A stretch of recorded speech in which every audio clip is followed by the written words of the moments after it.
बहुत सावधानी से कथा सुनिएगा और अपने चित्त में उतारिए। शिव महापुराण की कथा जिसके घर में चल रही है, जिसके टीवियों पर चल रही है, जिसके फेसबुक यूट्यूब पर चल रही है, जिसके मोबाइलों में चल रही है, घर में भले 5 मिनट शिव महापुराण की कथा चले, पर प्रतिदिन अपने मोबाइल को चालू कर 5 मिनट शिव पुराण चालू कर छोड़ दिया।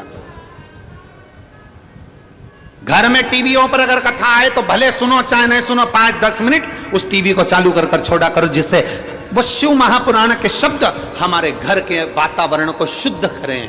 प्रभु बाबा भोलेनाथ ने कहा, पार्वती जब चौसर खेलते समय तूने मेरे वस्त्र लिए, मैं जल क्रीड़ा करने के लिए, जल में तप करने के लिए बैठा, तप के करने से मेरे शरीर से पसीना बह निकला, उस पसीने से 5 धाराएं प्रकट हो गईं। उस 5 धारा से गंगा जी की गोद से मेरी ये 5 बेटियां प्रकट हुई है। पहली जया, दूसरी विषहरा, तीसरी शामली बारी, चौथी देव और 5वीं दोतली। ये 5 कन्या शंकर जी की 5 बेटियां।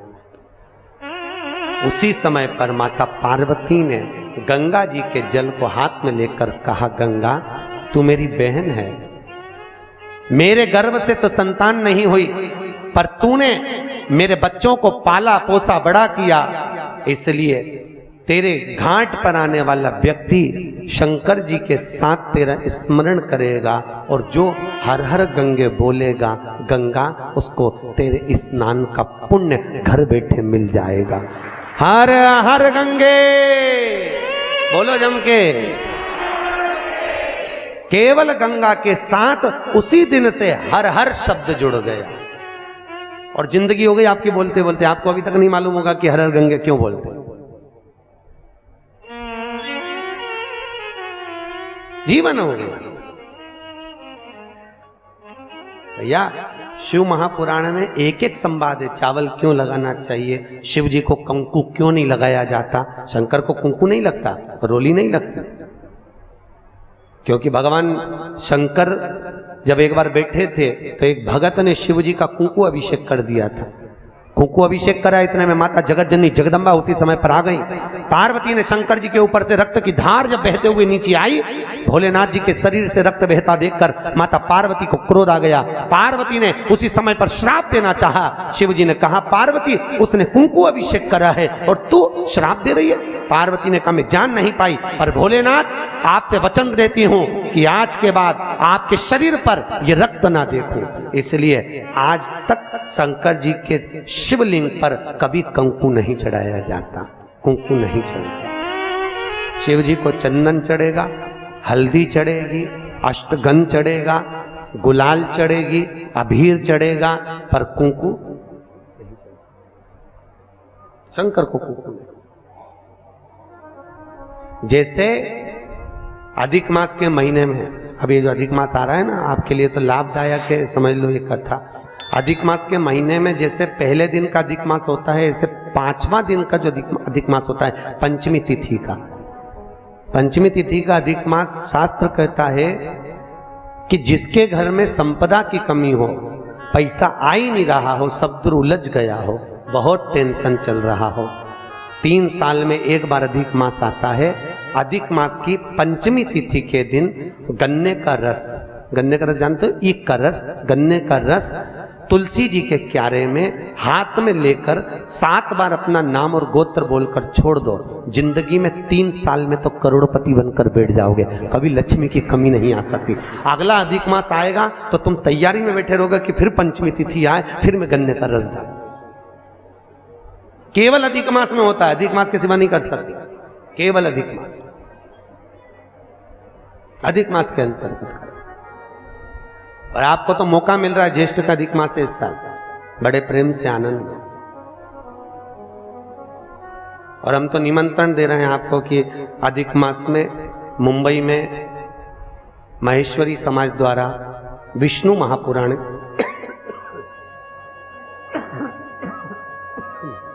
विष्णु पुराण की कथा है और आप सब भी विष्णु महापुराण की कथा में पश्चिम मुंबई महेश्वरी भवन श्रवण करने पधार। विष्णु महापुराण। अधिक मास का महीना भगवान शिव के स्मरण का माह, ठाकुर जी के भजन का महीना, भगवान नारायण के लाड़ लड़ाने का महीना। खूब प्रेम से भजन करो, जितना भजन कर सकते हो उतना, और काउंट कर कर नहीं कि कितना भजन करा है। कई लोग हाथ में वो बटन दबाते रहते हैं, राम राम राम राम, काउंट नहीं करना है, कर लो जितना कर सकते हो। अधिक मास के महीने में जितना पुण्य कमा सकते हो कमाओ। भजन चित्त धरिए। आज शिव महापुराण की कथा कहती है, माता पार्वती के सम्मुख में पांचों कन्याओं को देखकर गंगा जी के सम्मुख में जब बात प्रसिद्ध करी, तब माता पार्वती से शिव जी ने कहा, ये मेरी 5 बेटियां हैं। पार्वती जी ने पांचों को गले से लगाया। भगवान भोलेनाथ बोले, पार्वती, ये जल की तरंगों में प्रवाहित होने के कारण इनका शरीर सर्प की आकृति में रहेगा। सर्प की आकृति।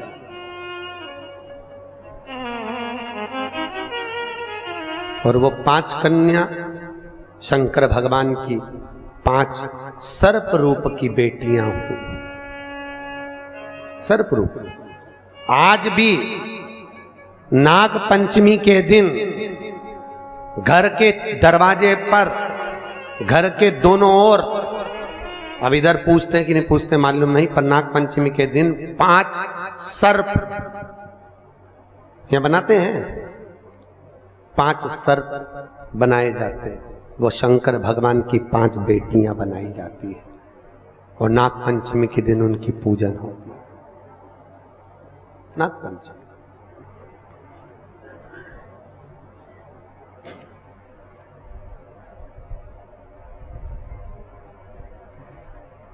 भगवान शिव की आराधना का केंद्र बिंदु है। भगवान शिव का सुखमूल स्थापित करने वाली है।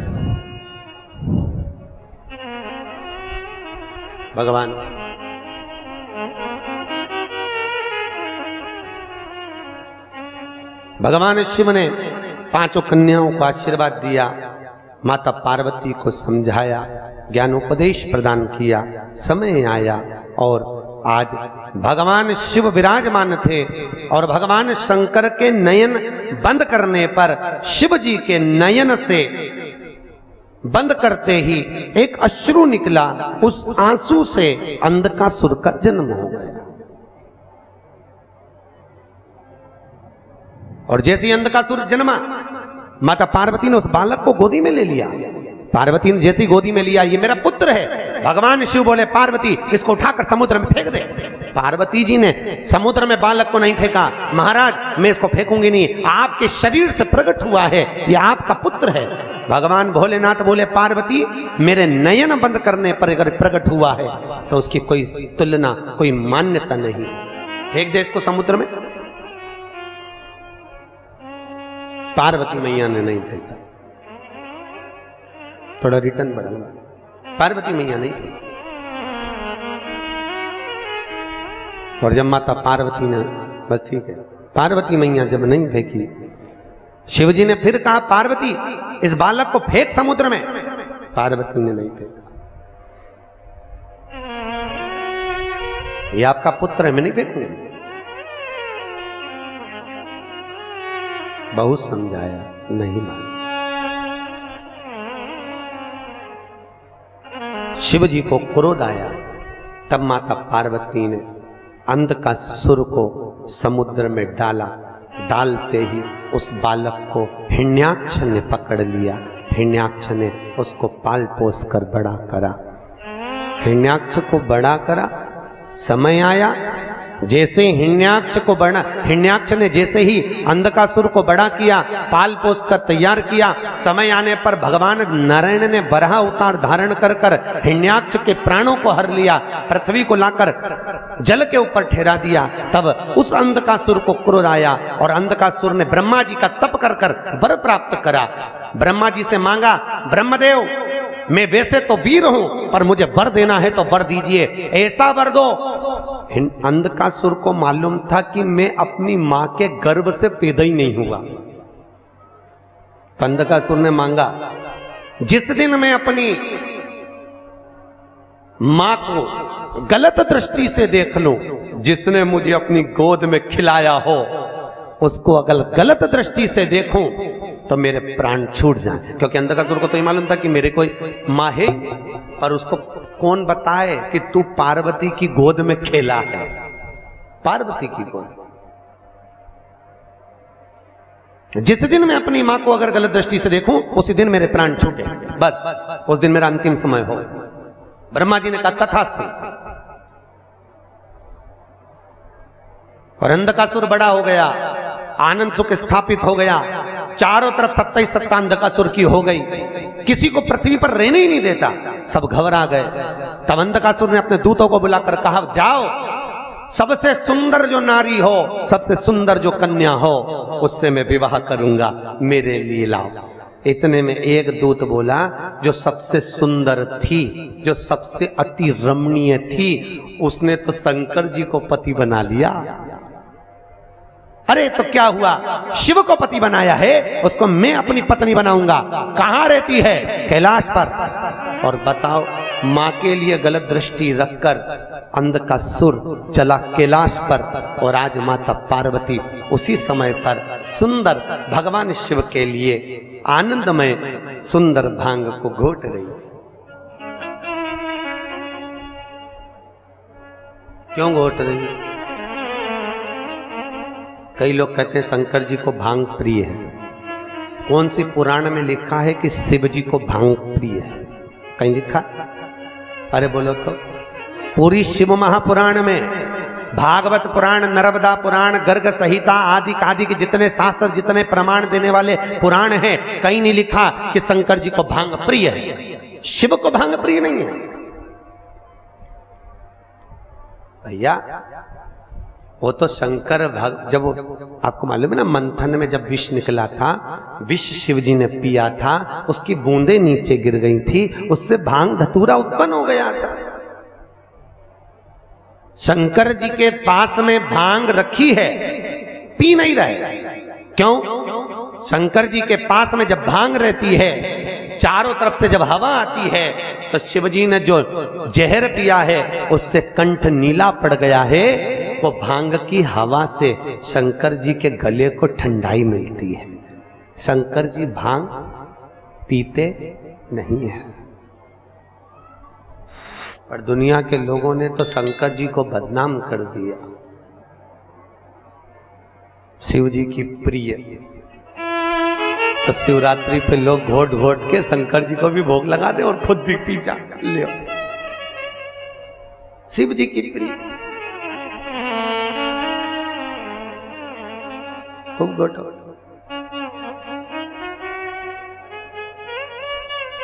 प्रियता नहीं। समुद्र मंथन में अमृत किसके हिस्से में आया था? देवताओं। विष किसके हिस्से में आया? अरे बोलो, शंकर भगवान। जो अमृत पिए वो देव, जो विष पिए वो महादेव।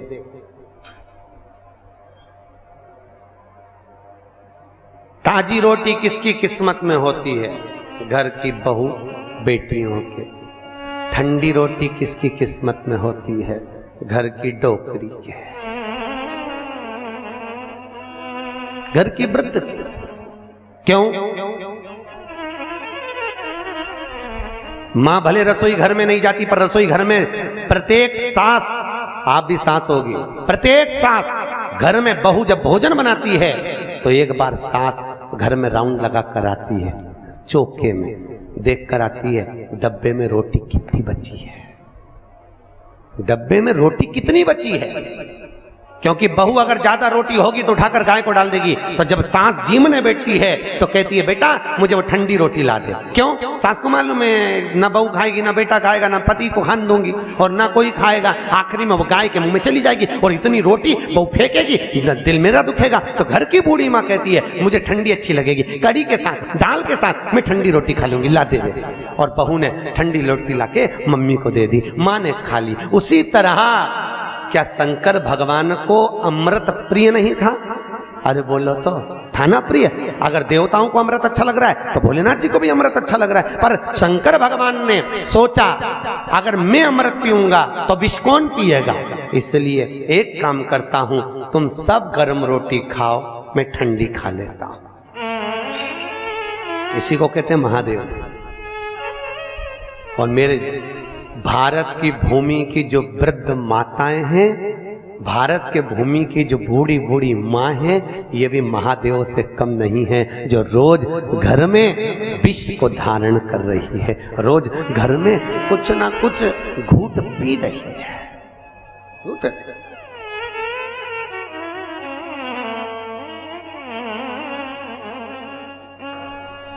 पांच बेटियों का चरित्र यहां वर्णन किया।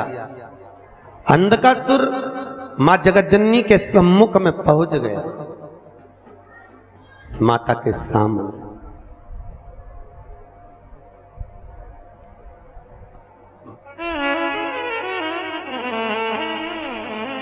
सभी देवियों में सर्व सुंदर अगर कोई देवी है, सर्व सुंदर, तो कौन? मां जगतजननी जगदम्बा। आपके यहां पर नवरात्रि में देवी बैठती है? अगर देवी जी की मूर्ति भी बैठती होगी ना तो आप उसको देखते रह जाओ, इतनी सुंदर मां की मूर्त होती है। और तेरी प्रतिमा इतनी सुंदर, तू कितनी सुंदर हो। सोचो, मां की मूर्त इतनी सुंदर है तो मां कितनी सुंदर है, कितना सुंदर। जगदम्बा भवानी को देखा, अंधकासुर ने देखकर भवानी मैया के सम्मुख में खड़े होकर कहा, अरे ये ओगड़ी भस्मी रमाने वाला, जटा जूट बांधने वाला, उसको पति बनाकर बैठी हो, मुझे देखो, इतना तो मां से कहना था। और उसी समय भोलेनाथ जी को क्रोध आ गया, क्रोध, शिव को क्रोध आया और बाबा भोलेनाथ ने उसी समय पर अंधकार। ओम श्री शिवाय नमस्ते दर्शकों। आज की कथा में पंडित प्रदीप जी मिश्रा ने रायपुर छत्तीसगढ़ में जो कथा चल रही है उसके दौरान बहुत सारे उपाय बताए और साथ ही जो है शिव पुराण का जो है वाचन किया है। इसके साथ में जो है उन्होंने जो है भगवान शंकर और पार्वती का जो है वाचन यहाँ पर किया है। जो भी चित्र दर्शन उन्होंने किया है वो भी बहुत अच्छी तरीके से किया है। तो अगर आप भी जो है कथा को ध्यान से नहीं सुने हैं तो एक बार और कथा को ध्यान से सुन लीजिए। और अगर आपने कथा को ध्यान से सुन लिया है तो आगे आने वाली कथा को सुनने के लिए प्रतिदिन आपको इस चैनल पर जो है कथाएँ मिलती रहेंगी। जो भी जहाँ का स्थान पर भी जो कथाएँ चल रही है वो जो है आपको इस चैनल के माध्यम से जो है प्रतिदिन 2 भाग में जो है कथा मिलती रहेगी। तो आपको भी जो है डेली कथा देखनी है तो चैनल को सब्सक्राइब कर लें और पास में आ रहे बेल आइकन को प्रेस कर दें ताकि आपको समय पर कथा का अपडेट मिलता रहे। मिलते हैं अगली कथा में, तब तक के लिए हर हर महादेव।